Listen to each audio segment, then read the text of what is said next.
시간에는 대구 열방교회 박세윤 목사님께서 말씀 전해주시겠습니다. 은혜의 시간 되시기 바랍니다. 주님은 우리가 이 땅에서 참된 안식의 삶을 살기를 원하십니다. 그런데 우리의 안식을 깨는 요소가 있습니다.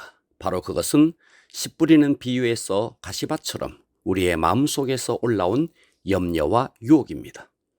이 염려와 유혹은 속 사람에서 나오는 것이 아니라 그 사람에서 나오는데 이것은 애쓰고 참는다고 되어지는 것이 아닙니다. 예를 들어 혈기가 날 때 참아야지 하며 참는 것은 결코 방법이 아닙니다. 왜냐하면 그렇게 참다가 어느 날 더 크게 폭발할 것이기 때문입니다.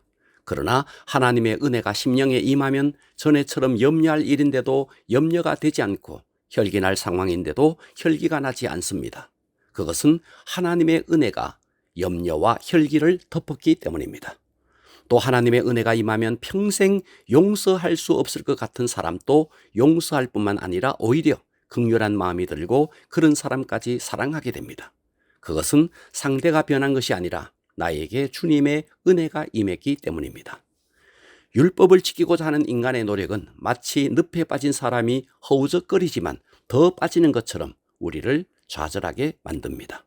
그러므로 우리는 하나님의 은혜를 사모하여 하나님의 은혜가 우리에게 임하게 해야 하는 것입니다. 오늘은 안식의 원리라는 제목으로 은혜를 받겠습니다. 안식의 원리 첫째, 하나님과의 연합입니다. 우리는 선악과를 먹지 말라고 하는 금지 명령을 잘 알고 있습니다.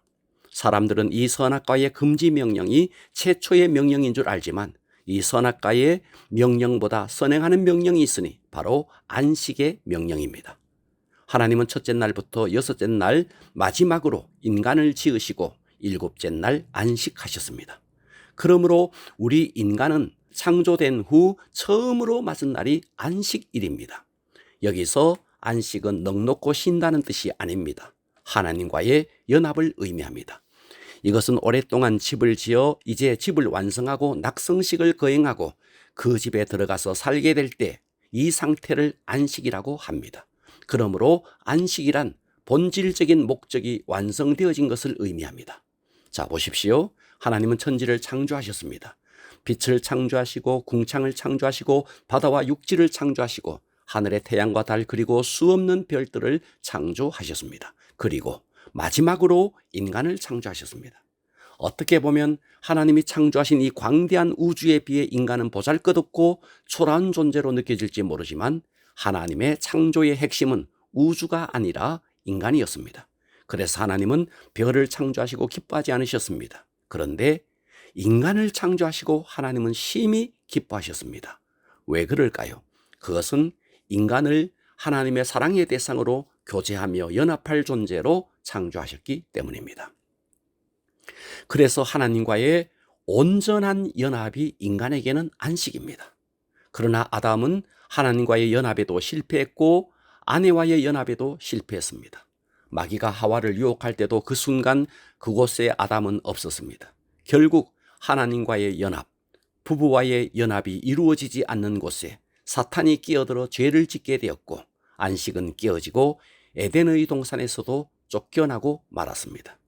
그래서 우리는 여기서 안식의 원리를 바로 깨달아야 합니다. 안식은 내 노력이 아니라 하나님과의 연합입니다. 하나님과 연합할 때 하나님의 생명이 우리에게 그대로 공급된 상태, 바로 그 상태가 안식입니다. 마치 어머니의 모태 속에 있는 아기는 노력하지 않지만 탯줄을 통해 어머니와 연합할 때 영양도 산소도 생명도 다 제공될 수 있는 것처럼 말입니다. 그러나 태아가 만일 자기 노력으로 무엇인가 해보겠다고 탯줄을 끊는 순간 노력하면 죽는 것입니다. 안식의 원리는 하나님과의 연합입니다. 그런데 불행하게도 인간은 하나님을 떠남으로 안식이 깨어진 것입니다. 안식의 원리 둘째, 하나님은 깨어진 안식을 십자가를 통해 온전히 회복시켜 놓으셨습니다. 우리는 이 사실을 믿고 받아들여야 합니다. 우리 인간이 죄를 이기기 위해 하루 10시간을 기도하고 금식하고 철회한다고 죄를 이기는 것이 아닙니다. 인간은 결코 죄를 이길 수 없습니다. 기독교는 죄를 이기기 위한 고행의 종교가 아니라 내가 이길 수 없는 죄를 주님께서 십자가에서 승리하셨다는 사실을 믿고 받아들이는 것입니다. 우리는 주님이 이미 승리하신 그 승리를 바라보고 누리는 것이지 다시 애쓰는 삶이 아닙니다. 승리는 믿음 안에서 이미 우리 안에 이루어져 있습니다. 우리는 다시 승리할 필요도 없습니다. 그것은 내 노력이 아니라 주님께서 십자가에서 이미 이루신 승리이기 때문입니다. 철로 역정에 보면 먼지가 가득한 방이 나옵니다. 그 방을 어떻게 깨끗하게 치우는지 두 가지 방법이 나오는데 하나는 빗자루로 쓰는 것입니다. 빗자루로 방을 쓸기 시작하니 먼지가 더 일어나서 숨을 쉴 수 없을 만큼 질식할 상태가 됩니다. 그러나 또 하나의 방법은 물을 뿌리게 합니다. 물을 뿌리자 먼지가 가라앉았고 마침내 방을 깨끗하게 청소할 수 있었습니다. 여기서 방은 인간의 마음을 의미하고 먼지는 인간의 죄와 내면의 부패를 의미합니다. 빗자루로 방을 쓰는 방법은 율법적인 인간의 노력을 의미하고 물을 뿌리고 청소하는 것은 하나님의 은혜가 임한 것을 의미합니다. 여기서 중요한 것이 있습니다. 인간의 내면의 죄와 부패를 청소하는 방법으로 율법적인 인간의 노력은 먼지가 더 일어나듯이 내면의 죄를 더 소생시킬 뿐입니다. 그러나 물을 뿌려 청소함으로 깨끗하게 된 것처럼 하나님의 은혜가 임하니 내면의 죄와 부패가 깨끗하게 청소되었습니다. 그러므로 우리는 명심해야 합니다. 우리는 율법적인 노력으로는 의로워질 수 없고 율법으로는 우리가 얼마나 죄인인지를 깨달을 뿐입니다.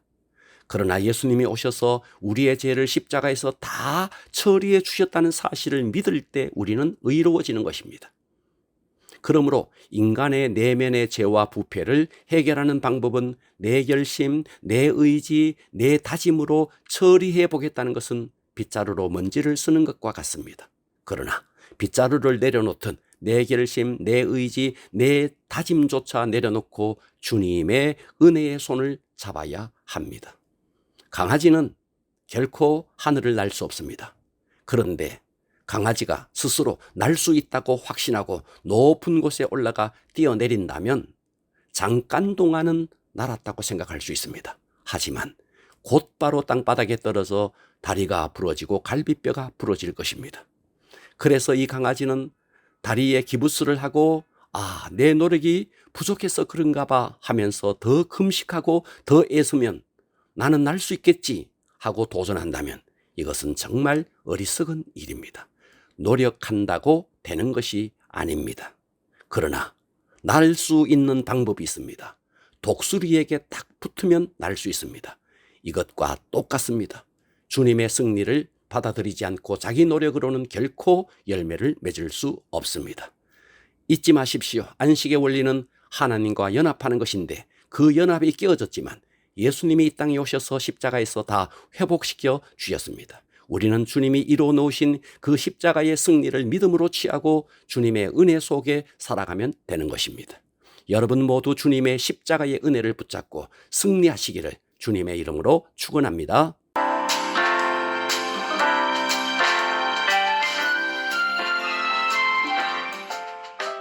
영혼의 등대 지금까지 대구시 달서구 월곡로에 위치한 대구 열방교회 박세윤 목사님의 말씀으로 함께 하셨습니다. 이 시간 방송 들으시고 신앙생활에 도움받기 원하시는 분들은 대구 지역번호 053-636-4944번 대구 열방교회로 전화하시기 바랍니다.